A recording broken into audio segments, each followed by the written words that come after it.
आता ज्यांची कुणबी नोंद मिळालेली आहे तर त्या कुणबी नोंद मिळालेल्या लोकांना ओबीसीचं आरक्षण मिळायला हरकत नाही आहे. पण आता मला असं वाटतं की मनोज जरांगे पाटील यांच्या मागणीला आमचा नेहमी पाठिंबा राहिलेला आहे. मुख्यमंत्र्यांचा पाठिंबा आहे, डेप्युटी सीएमचा पाठिंबा आहे आणि सगळ्या महाराष्ट्रातल्या अनेक लोकांचा पाठिंबा, ओबीसीचा त्यांना पाठिंबा आहे.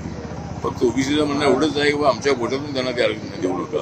आणि आता ज्यांची कुणबी नोंद मिळालेली आहे तर त्या कुणबी नोंद मिळालेल्या लोकांना ओबीसीचं आरक्षण मिळायला हरकत नाही आहे. पण आता मराठा समाजाला राज्य सरकारने 10% आरक्षणावर दिलेलं आहे शिक्षणामध्ये आणि नोकऱ्यांमध्ये. सारथीचं बजेट त्या ठिकाणी वाढवलेलं आहे. तर माझी सूचना अशी आहे की भारत सरकारने निर्णय घेतलेला आहे की जे लोक एससी ओबीसीमध्ये येत नाही पण त्यांची आर्थिक परिस्थिती अशी आहे की ते 8 लाखाच्या आतमध्ये ज्यांचं उत्पादन आहे त्यांच्या मुलामुलींना शिक्षणामध्ये आणि नोकऱ्यामध्ये आरक्षण देण्याच्या संबंधातला निर्णय माननीय मोदी सरकारचा आहे. त्याचा फायदा इथे मराठा समाजाला होत नाही आहे.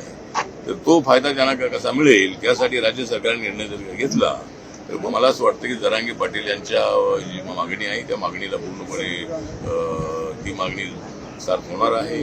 त्यामुळं आता सगळ्या मराठा समाजांना ओबीसीतून आरक्षण द्या या मागणीला ओबीसीचा विरोध आहे. त्यामुळं ओबीसीचा विरोध आहे आणि सगळ्यांचा विरोध आहे.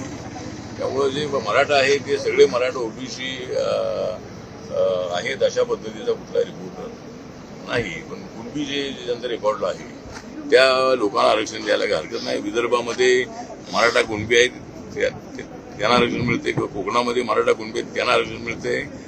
पण मराठवाड्यामधल्या, पश्चिम महाराष्ट्रामधल्या, उत्तर महाराष्ट्रामधल्या मराठ्यांना आरक्षण मिळत नाही आहे. पण मराठा म्हणून 10% आरक्षण दिलेलंच आहे राज्यामध्ये आणि केंद्राचं जे 10% आम्ही दिलेलं जे आरक्षण आहे त्या आरक्षणाचा फायदा आता मराठा समाजाला होत नाही आहे. तर तो त्यांना मिळवून देण्यासाठी राज्य सरकारने निर्णय घ्यावा आणि त्याच्यावर मनोज जरांगे पाटील यांनी त्याला संमती द्यावी असं आपलं या संबंधाचं मत आहे.